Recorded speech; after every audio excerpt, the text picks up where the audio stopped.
시청자 여러분 안녕하십니까. 12월 4일 고영신의 시사정담 시작하겠습니다. 시청자 여러분, 검찰 조사를 받던 이낙연 민주당 대표 최측근이 극단적 선택을 하는 사건이 발생해서 그 배경을 두고 추측이 분분합니다. 이 문제 이진곤 교수님과 함께 분석해 보도록 하겠습니다. 이 교수님, 예. 뭐 고의는 문제라 좀 조심스럽기는 한데요. 워낙 사안이 좀 민감하고 또 정치적 영향이 적지 않을 것 같아서 잠깐 다루도록 하겠습니다. 그러니까 이낙연 민주당 대표 최측근 이모 씨가 2일 날 서울중앙지검 경제범죄형사부에 두 번째로 출석해서 지금 조사를 받다가 수사를 받다가 이런 일이 발생한 것이죠. 예, 저녁 먹고 다시 예.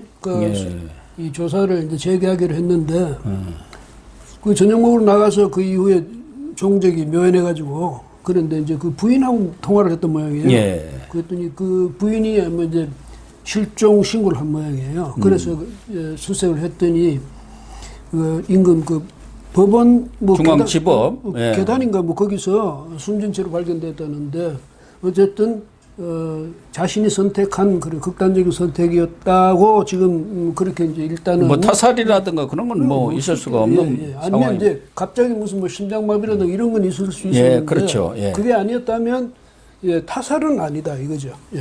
근데 이 사건은 지난달 30일 선관위가 정치자금법 위반 혐의로 2명을 고발을 했어요. 네.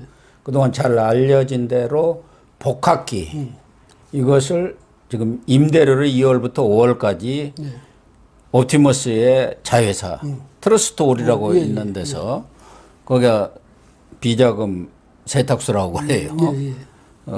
거기에서 이렇게 대납을 해준 걸 수사를 지금 받아왔기 때문에 뭔가 수사 압박이 엄청나게 컸던 거 아니겠습니까? 그런데 트러스트 홀에서 복합기 뭐 76만 원인가 대납해줬다고 그렇게까지 뭐 중재입니까? 그 어떤 신문에 어떤 또 다른 신문에 보니까 한국경제인가 어디서 보니까 46만 원인가 뭐 그렇대. 그거 가지고 뭐 사람이 그렇게 하느냐? 그러니까. 그 76만 원이든 46만 아니면 어쨌든 760만 원이라 해도 그렇지. 그렇죠. 예. 그거 가지고 뭐 목숨을 끊을 정도는 아니고 그래서 이제 우리 국민들은 뭐라고 하냐면 다른 뭐가 더 큰 일이 있었던 게 아니냐. 이게 그야말로 합리적인 의심이죠. 예, 합리적인 의심을 할 수밖에 없고 전에도 뭐 저희들도 그런 의심들을 표명을 했었는데 1차적으로 복합기 외에도 지금 옵티머스 로비스트인 김모 씨로부터 사무실, 집기 가구 1,000만 원을 이렇게 제공받았다는 그런 의혹이 제기됐는데 물론 뭐 이낙연 대표 측에서는 아니라고 극구 부인을 했고 또 일부 언론 보도를 보니까 여의도 사무실을 냈던 것 같아요. 예, 거기 보증금도 이 옵티머스에서 지원했다. 그러니까 종로 이제 사무실 내기 전에 여의도에 냈던 사무실 그 보증금도 그렇게 이제 옵티머스에 제공했다는데 저는 참 이해가 안 되는 게 이낙연 대표 좀 되는 사람이 총리를 지낸 사람 아닙니까? 그러니까요. 그런 사람이 뭐 몇십만 원짜리 자기는 몰랐다고 해서 되는 게 아니지. 왜냐하면 그 모든 사무실이라든지 모든 게 자기를 중심으로 자기를 위해서 있는 거 아니에요. 그렇죠. 그다음에 지금같이 이 돈 쓰는 것이 말이지 이게 무엇보다도 아주 이게 중요한 그런 민감한 문제가 됐거든. 그러니까 모든 후보들이 가장 신경을 써야 되는 것이 돈 문제란 말이죠. 그러면 이낙연 그 대표가 그런 걸 감안 안 하고 그냥 알아서 하라고 했겠습니까? 알아서 하라고 했다면 그 자체가 문제죠. 아니 사무실 집기가 들어오고 뭐 가구가 들어왔다고 한다면은 당연히 대표 입장에서는 이낙연 대표가 그 사무실이 뭐 어마어마한 것도 아닐 테고 그럼 아니 이런 것들은 어떻게 들어왔느냐 뭐 이렇게 물어보는 것은 당연한 거 아니겠습니까? 왜 그러냐면 선거 때는 회계 책임자가 있어갖고 모든 그 선거에 들어간 비용이라든가 이런 것은 다 기록을 하고 그걸 또 나중에 선관위에 보고를 하게 되어 있지 않습니까? 그런데 지금 이낙연 대표 최측근이라는 이모 씨는 그때 선거 때도 자원봉사자 신분으로 일을 했다는 거. 그러니까 모든 책임을 지금 이 사람이 진 것 아니겠습니까? 회계 책임자라 이상만 선거법 위반으로 걸리면은 당선자까지도 예. 바로 영향을 미치지 않습니까? 그런데 뭐 자원봉사자야 그런 혐의를 받아도 뭐 내가 그 개인적으로 했다. 그래서 이것도 편법이다, 불법이다, 탈법이다 이런 얘기가 나오는데 지금 문제는 그 이모 씨는 아주 진짜 이 대표가 믿는 그런 사람이라는 거 아닙니까? 예. 그렇죠. 예, 옛날 뭐 저기 옛날에 국회의원 때 그때부터 그랬고 전남지사 할 때도 물론 그 출마했을 때 그때도 옆에서 바로 최측근에서 조력을 했고 이랬는 그런 사람인데 그래서 우리가 이런 추측을 할 수 있거든요. 그 이제 이분이 갑자기 만약에 극단적인 선택을 스스로 그렇게 했다면 그건 몇십만 원 그런 게 문제가 아니고 뭔가 자신의 귀책 사유가 되는 무슨 불법 부정이 있었든지 아니면 이 대표에게 돌아갈 수 있는 그런 여러 가지 의혹이라든지 이런 것을 차단하지 않으면 안 되겠다는 그런 절박한 뭐 그런 상황이 있었다든지 이렇게밖에 우리가 생각할 수가 없거든. 그렇죠. 검찰 조사에서 지금까지 본인이 예상했던 복학기라든가 사무실 짓기 가구 이런 게 뭐 별것 아닌데 더 큰 그러니까.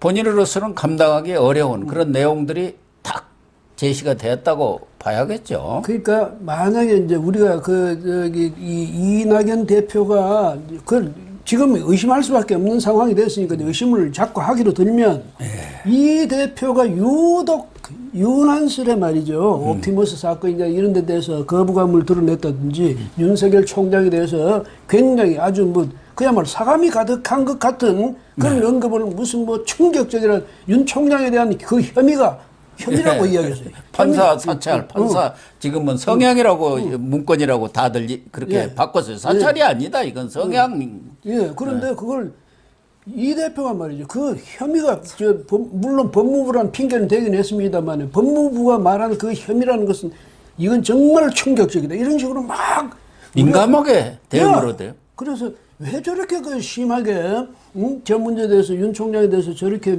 반응을 하느냐 그랬더니 그것 때문이었나 이런 의심을 할 수 있잖아요.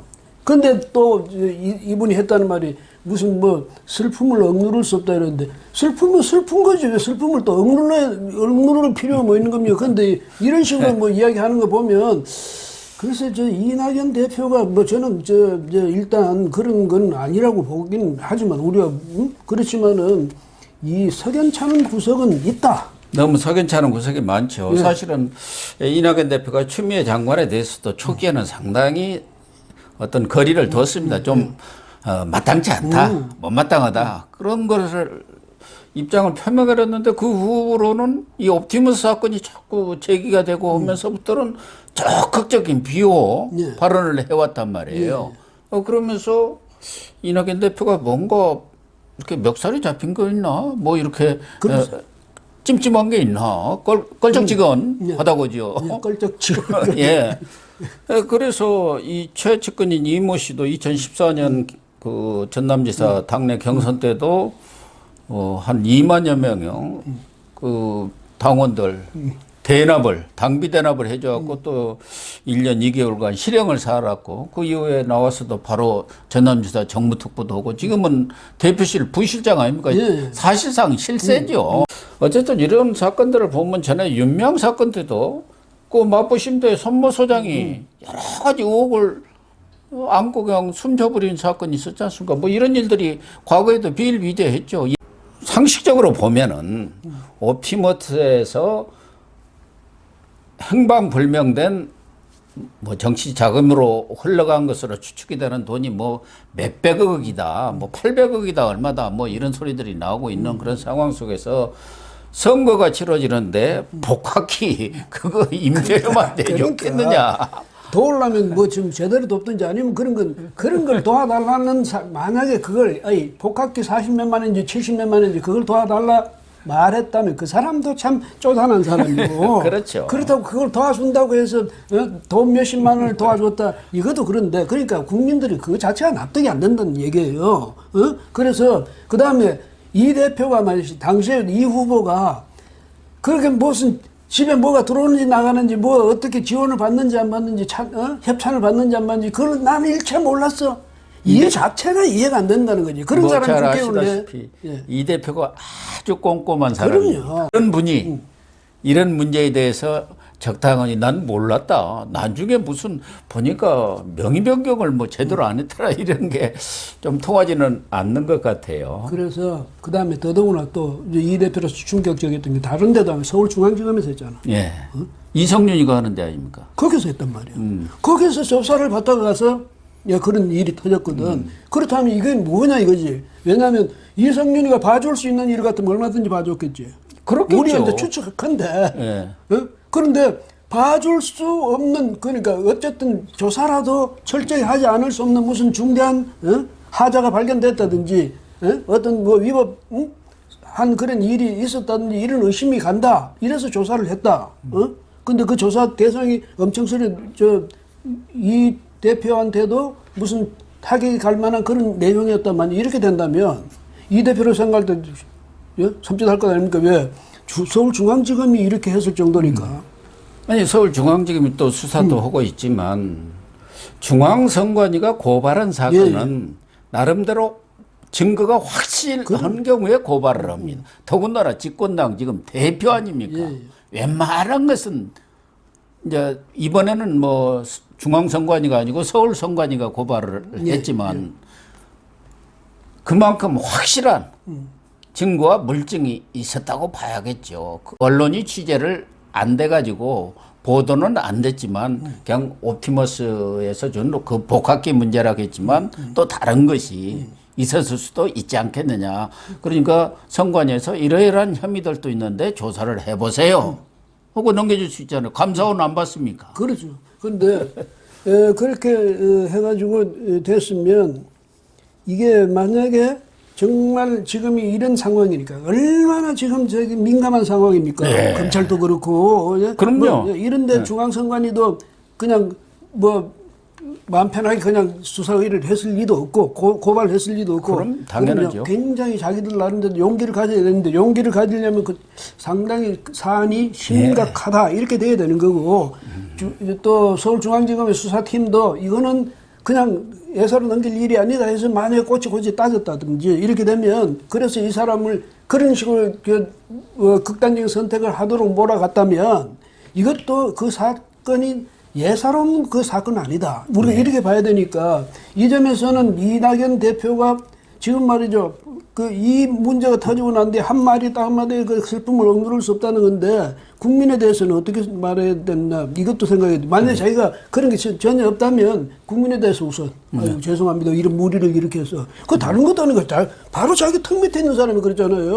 최측근 가장 믿을 수 있는 사람 아니라. 그런데 그 말도 없어요. 없고 그냥 슬픔 억누를 길 없다 그런 상식적인 말만 하고 넘어갔는데 여기 대해서 이 대표가 앞으로요 그렇게 윤 총장에 대해서 서리빨같이 말이지 그렇게 따지고 들던 사람이니까 이 문제에 대해서는 자기 개인적인 문제이기도 하고 또 대표로서 공적인 문제이기도 하니까 여기 대해서는 국민들이 납득할 수 있도록 이 대표가 우선 이야기를 해야 돼요. 옳은 말씀입니다. 어쨌든 여러 가지 의혹을 받고는 있는데 지금 저희들이 이야기한 것은 뭐 합리적인 추측을 근거로 한 것이고 어쨌든 결과적으로 보면은 이런 일이 벌어졌기 때문에 그것도 무슨 아무리 최측근이라도 개인적인 일이라든가 뭐 꼭 당무라든가 다른 사안으로 이렇게 연계됐다면 모르지만 지금 정치 자금과 관련한 수사를 받다가 이런 극단적인 선택을 한 거 아니겠습니까? 그렇다 한다면 이낙연 대표로서는 좀 어려운 말로 설상가상 이런 격이 아니겠나. 그렇지 않아도 지금 윤석열 총장한테도 지지율에서 밀리고 또 이재명 경기지사하고도 엎치락뒤치락 하는 상황에서 20% 초반대에 지지율에서 지금 고착이 되어 있는 그런 상황 아니겠습니까? 거기다가 이런 일까지 터지고 보면은 대권가도에 먹구름이 끼어도 크게 끼었다고 봐야겠죠.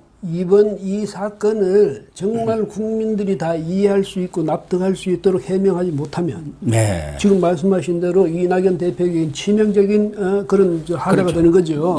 그 점에서 이낙연 대표가 지금 말이죠 생각을 좀 분명히 해야 됩니다. 뭐냐면 이것도 또 그냥 뭐 그 사람 개인의 문제라든지 나는 몰랐다는 이런 식으로 그냥 넘어가면 그렇게 무책임한 사람에게 국가의 장래를 맡길 수 없다. 국민은 그렇게 생각을 가질 것 아닙니까? 아, 이낙연 대표 저런 사람이었군. 자기 책임질 일은 전부 떠밀어버리고 좋은 일만 자기 걸로 하는 문 대통령 스타일이면 이렇게 될 수가 있거든. 그런 점에서 이낙연 대표 국민들이 말이죠 막 왜 나한테 의심을 갖냐 그렇게 말하기 이전에 그렇죠. 내가 이 의심을 적극적으로 능동적으로 풀어줘야 된다. 이런 책임감을 가져야죠. 의심을 지금 안 할 수 없는 상황이지 그러니까, 않겠습니까? 네. 더군다나 얼마 전에 윤명 사건이 일어났고 마포쉼터 손무소장도 그동안 뭐 그 기로노가 할머니라든가 이런 돈들이 다 빠져나가고 어디로 사라져 버렸어요. 예. 그래서 쉼터 소장으로 갔다가 어디로 가버렸다 이 말이야.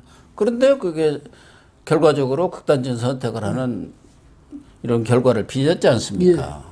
그런 저런 사정들을 감안할 때 이낙연 대표도 진짜 말씀하신 대로 명명백백하게 국민들이 납득할 만한 그런 설명이 없을 경우 뭐 대권과도의 먹구름 정도가 아니라 사실은 뭐 상당한 어려움을 당한다고 봐야지 않겠습니까? 그렇죠. 과연 그대로 계속 대권과도를 달려갈 수 있을지조차 의구심이 들 정도 아닙니까? 그래서요. 그냥 그야말로 이것도 그냥 추측인데 서울중앙지검에서 이낙연 잡기로 작정을 했나? 이낙연 카드는 그냥 버리는 건가? 정권 차원에서. 그래서 여권 내에서 얼마 전에도 제가 얘기했습니다마는 이낙연 대표가 가랑비에 옷 젖는다고 또 잔펀치에 KO 당하는 거거든요. 잔펀치 자꾸 맞. 근데 계속 이런 사건들이 겹치고 있어요. 거기다가 여권 핵심부에서 흘러나오는 얘기는 두 이씨로는 조금 어렵다. 네. 그래서 제3 후보론이 나오고 있는 것 아닙니까? 그렇죠. 예. 그런 상황에서 이런 결정타가 나온 거 보면은 이것도 뭐 하도 이 운동권 세력들은 음흉하고 기획을 잘하기 때문에 스스로 그냥 이런 사건들이 있고 그러니까 나는 그냥 내려놓겠다 이렇게 유도하려는 것 아닌 지금 윤석열도 마찬가지 아닙니까? 그렇지. 온갖 것을 지금 계속 펀치를 날려가지고 그냥 자진 사퇴를 유도하려는데 버티고 있으니까 지금 꼼짝을 못하고 있는 그런 상황인데 이낙연 대표한테도 여권 핵심부가 이런 전략을 쓰나 하는 생각도 얼핏 들더라고요. 얼핏 들죠. 그런데 왜냐하면 또 이게 이낙연 대표 전에는 안 그랬는데 갑자기 유난스럽게 말이지 저 정권의 대변인이 돼가지고 윤석열을 막 공격해야 되잖아. 공수처도 지금 뭐 무조건 통과시켜야 한다는 거 아닙니까? 그러니까 정권에 대한 운명이 걸렸다는 거 아니에요? 공수처 통과에 정권에. 그러니까 정권에 대한 충성심을 너무 과시하고 있거든. 갑자기 예. 이런 걸로 봐도 자기가 무슨 위기감을 느낄 그런 무슨 계기가 있었나? 이런 생각까지 본인이 정치를 오래 했기 때문에 오늘 감촉이 있는 거 아닙니까? 아 이거 이러다가는 자칫하다가는 실족하겠다, 낙마하겠다, 뭐 감이 있기 때문에 그걸 커버하기 위해서는 벌충하기 위해서는 뭔가 내가 이러이러한 행동을 할 수밖에 없다. 뭐 그럴 수도 있죠. 그러니까 여러 가지 이게 석연치 않으니까 오만 추측이 다 나오잖아요. 예. 그래서 이거는 오만 추측이 다 나오는 것은 결국은 이낙연 대표한테 굉장히 이게 마이너스 되는 거예요. 네, 그렇습니다. 예. 참 안타깝습니다. 네, 시청자 여러분, 이낙연 대표 최측근이 극단적인 선택을 했는데 그것이 바로 이낙연 대표 책임이라든가 무슨 대권과 관련된 그런 사안은 아니라고 봅니다. 그러나 여러 가지 합리적인 추측을 할 수 있는 여지가 있기 때문에 이낙연 대표가 우리 이진공 교수님 말씀하신 대로 누가 들어도 뭐 당원이든 우리 국민들이 듣던 설득력이 있는 그런 답변을 내놔야 하지 않겠느냐. 그렇지 않을 경우 이낙연 대권과들은 먹구름 정도가 아니라 엄청난 폭우가 쏟아질 가능성이 높다고 저는 생각을 합니다. 시청해 주셔서 감사합니다.